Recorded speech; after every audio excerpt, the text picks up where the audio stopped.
waktu saya berkhotbah. Saya tidak tulis pun dalam buku saya.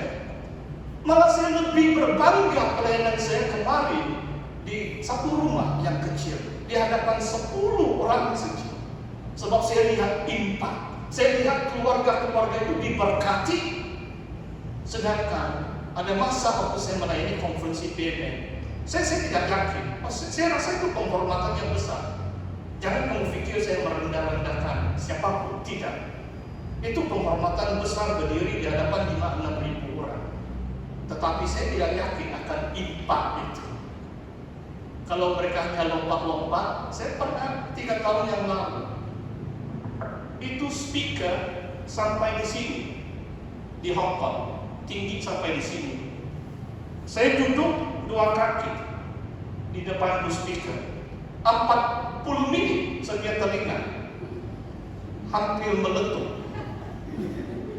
Bagaimana mungkin saya khotbah dan kemudian pun saya cakap baik-baik. Sebahagian itu satu PMN pun kawan saya cakap mereka baik-baik. Janganlah duduk khotbah kalau dekat speaker, jantung saya mau meletup. Sudah itu tahun berikutnya sana sudah mereka duduk. Mereka dengar nasihat saya juga itu. Saudara yang saya kasih dalam Tuhan, maksudnya saudara, dalam pelayanan Tuhan kadang-kadang bukan besar atau kecil. 3 kali saya tidak tulis dalam buku saya. Saya tidak mau orang tahu. Saya pernah khotbah di hadapan 6.000 orang. Saya hanya bersaksi ini, sebab ini jemaat kawanan domba Pastor Sidambe. Kalau tempat lain mungkin saya tidak berani bersaksi seperti itu. Maksudnya saudara, pastikan motivasi alasan kita melayani adalah maksud yang baik, yang ikhlas, dan supaya ada buah yang kekal, supaya impact memuliakan nama Tuhan. Jemaah itu bertumbuh. Tuhan yang dipermuliakan, bukan hamba-hambanya yang secara manusiawi. Kami selaku hamba Tuhan bukan ada apa-apa, seperti yang disaksikan oleh Rasul Paulus. Saudara, dalam ayat 16 mengatakan, sama ada mereka beritakan Kristus karena kasih atau tujuan yang lain, kepentingan diri atau maksud yang tidak ikhlas. Paulus masih bersuka cita karena Kristus tetap diberitakan. Kristus tetap diberitakan. Sama ada orang itu pergi melayani karena tujuan yang lain, popularity, atau mau membanding-banding sesama hamba Tuhan, atau bagaimanapun, nama Kristus tetap diberitakan. Itu yang menjadi dasar Paulus bersuka cita dalam ayat yang ke-18. Malah saudara, dalam suratan Filipi sebanyak 16 kali perkataan bersukacita dan sukacita, joy and rejoice, di antara tema. Dan Paulus sedang dalam penjara, dia boleh membahas tema sukacita. 16 kali perkataan ini diulangi. Maksudnya kalau secara manusiawi macam tidak masuk akal kan. Kalau masuk penjara, wah sedih bila saya mau keluar penjara. Tetapi Paulus bersukacita. Dia tahu dia sedang berada dalam rencana Tuhan. Pemenjaraannya pun sudah menyebarluaskan nama Kristus sehingga pihak istana pun sudah mendengar Injil. Dan dia bersukacita. Dan orang percaya pun bertambah berani untuk menyampaikan kabar Injil. Saudara, bahagian yang terakhir dari ayat 19, saudara, kesudahan semuanya ini ialah keselamatanku oleh doamu dan pertolongan Roh Yesus Kristus. Perkataan keselamatan di sini mungkin boleh juga kita tafsir sebagai deliverance. Paulus minta sokong dalam doa supaya dia cepat dibebaskan. Bukan Paulus senang hati lama-lama dalam penjara. Dia katakan akan menjadi keselamatanku oleh doamu dan Roh Yesus Kristus. Dan dalam Efesus dan Kolose dan Filipi, Paulus menyuruh kepada jemaat untuk mendoakan dia dan pelayanan dia. Saudara, kalau rasul yang agung ini perlukan doa, sokongan doa, jemaat-jemaat Tuhan yang dia layani, apalagi kita ini orang-orang biasa, hamba-hamba Tuhan yang cukup sederhana. Memang saya sangat bersyukur dan berterima kasih. So, saya percaya jemaat Tuhan Yesus Indah Permai senantiasa mendoakan kepimpinan, mendoakan pastor, mendoakan para penetua, deacon dan deaconess yang melayani di gereja ini. Saudara, tambahan di sini adalah oleh Roh Yesus Kristus. Dalam bahasa Inggris adalah the supply of the Spirit of Jesus Christ. Kadang-kadang kita pikir roh ini macam statik. Saya pernah bahas tentang perkataan kasih. Kasih pun boleh bertambah. Jangan kita pikir kasih itu macam sama saja. Kasih Allah pun kalau kita lebih mengasihi Tuhan, kita akan respon Tuhan kepada kita. Allah itu kasih. Memang dia tidak berubah-ubah. Cuma kalau kita semakin kita mengasihi Tuhan, kita akan merasakan kasih Tuhan yang lebih ajaib. Kasih Allah itu dicurahkan ke dalam hati kita oleh Roh Kudus. Roma 5 ayat 5. Maksudnya kasih itu bukan statik, bukan hanya satu tahap saja. Boleh bertambah, kasih itu boleh jadi dingin. Demikian juga Roh Yesus Kristus. Kalau kita lebih banyak berdoa, Tuhan akan mencurahkan roh ini. The supply of the Spirit of Jesus Christ. Maksudnya Tuhan membekalkan roh yang semakin hebat atas kita. Kalau kita rindukan gereja mencapai misi dan melayani kebangunan rohani, kita perlu lebih bertekun dalam doa. Sebab roh Yesus Kristus akan diberikan, akan ditambahkan kepada umatnya bila kita lebih setia berdoa. Dan di antara tantangannya kan, kadang-kadang nanti mungkin ada masalah kita akan bincangkan ini. Kadang-kadang orang bilang hanya hari Minggu saya dapat datang di gereja. Mungkin hari Jumat depan kalau boleh kita mulai sudah datang untuk berdoa. Sebenarnya sebab saya bukan orang yang seberangan karena terlatih dalam undang-undang itu. Saya memang berusaha untuk patuh. Karena sama kereta saya 30 ringgit pun saya sudah takut. Ya, pastor pernah bersaksi minggu yang lalu. Syukurlah saya sudah merayu ada diskon 20 ringgit. Saya bayar saya 10 ringgit. Haleluya. Maksudnya saudara, bagi saya macam tidak ada tekanan. Sebab menteri pun berucap banyak kali, dia bilang 150 orang boleh berkumpul dan sebagainya. Dan kadang-kadang sebab kita tidak berdoa bersama. Lain bahkan di hari Jumat saya dengar itu renungan, saya berdoa tapi macam lain, macam dingin. Saya sama orang saja dingin makan. Saya dengar itu pakai earphone. Memang lain berbanding kalau ada 10-15 orang dan kita mengangkat suara kita bersama dalam satu hati dalam nama Tuhan Yesus. Kita lihat Tuhan bekerja. Roh Yesus Kristus dibekalkan kepada Paulus atas doa-doa jemaat di Filipi.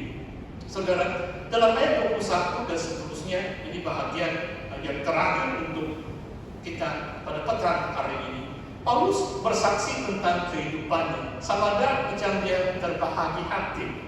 Sama ada dia mau hidup atau mati. Dalam ayat 20 mengatakan, yang saya lakukan, kata Paulus, adalah Kristus dengan nyata dimuliakan di dalam tubuhku, baik oleh hidupku maupun oleh mati. Karena bagiku hidup adalah Kristus dan mati adalah keuntungan. Ini ayat yang famous, khususnya untuk saya lihat ada beberapa remaja yang hadir. Ayat ini harus menjadi hafalan kita. Bagiku hidup adalah Kristus. For me to live is Christ, to die is gain. Mati adalah keuntungan. Wah, ini prinsip Kristianan yang luar biasa. Selagi saudara dan saya hidup, Kristuslah. Kita melayani Kristus. Kita masih ada kesempatan melayani memuliakan Kristus.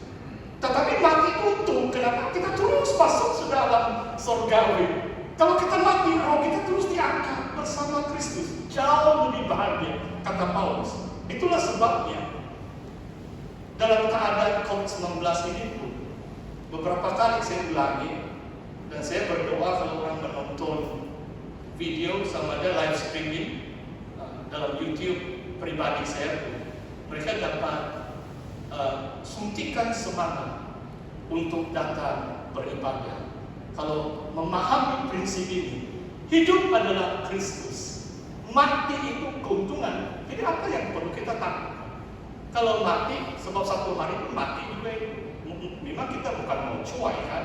Kalau limpas jalan, timbullah kiri kanan. Kalau kita limpas jalan, anak handphone begini kena lantar itu cuai. Tapi Tuhan terima roh kita juga masuk surga juga itu. Tapi mungkin belum masanya sebab kita cuai. Bukan kita, jangan salah paham khotbah pastor, bukan mau cepat mati. Maksudnya selagi hidup adalah Kristus. Tetapi jangan takut mati.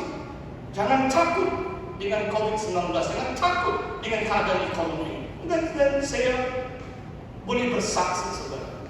Salah satu yang saya amalkan sejak PKPP adalah setiap kali pemberian di gereja, saya mau memberi lebih daripada sebelum PKPP.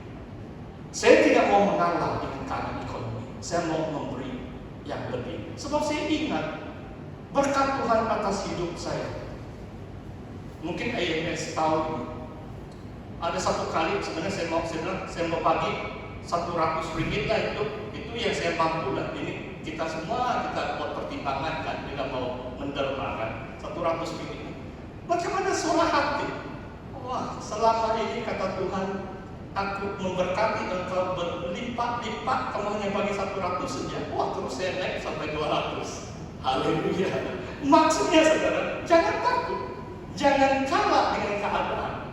Dalam Korintus, Paulus mengatakan 2 Korintus 8 dan 9, dia puji jemaat di Makedonia dalam kemiskinan mereka. Mereka memberi dengan lipat-lipat.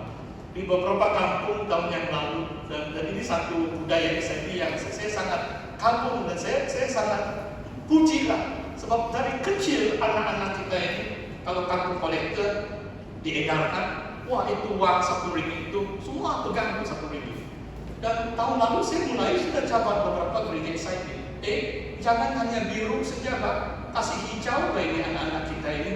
Maksudnya tambahlah 5 ringgit. Wah, orang kampung takut tahu. Sebab 1 ringgit itu besar tahu itu. Wah. Kalau orang dewasa, janganlah hanya hijau kasih merah lah 10 ringgit. Atau lebih lagi warnanya yang lain. Dan firman Tuhan menjanjikan semakin banyak kita memberi, Tuhan akan menambah, malah melipat gandakan. He will multiply our blessing. Dan inilah Tuhan yang ajaib, yang murah hati. God is a generous God.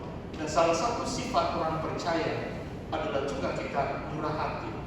Bila kita mau memberi, kita akan memberi dengan kemurahan yang kita alami pertama-tama daripada Tuhan. Kemudian kita melakukan kepada orang lain. Saudara, dalam ayat, saya baca ayat yang terakhir yang saya mau kongsikan satu lagi poin di sini. Dalam ayat ke-25 perkataan maju. Tadi yang poin yang pertama, Injil itu maju.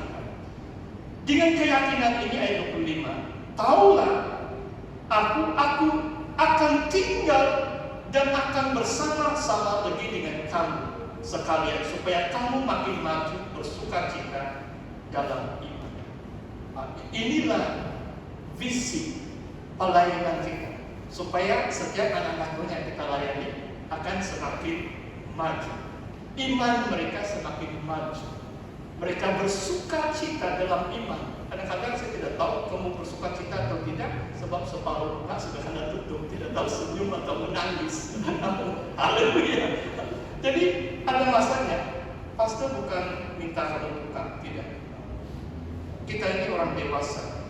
Di hadapan Tuhan, kita tahu SOP kerajaan, kita buat yang terbaik. Kita imani Tuhan, kita patuhi SOP. Kita berhati-hati supaya penyakit ini kita hindari di dalam nama Tuhan. Saudara, demikian perkongsian firman Tuhan untuk kita pada petang hari ini. Marilah kita terus memberitakan Injil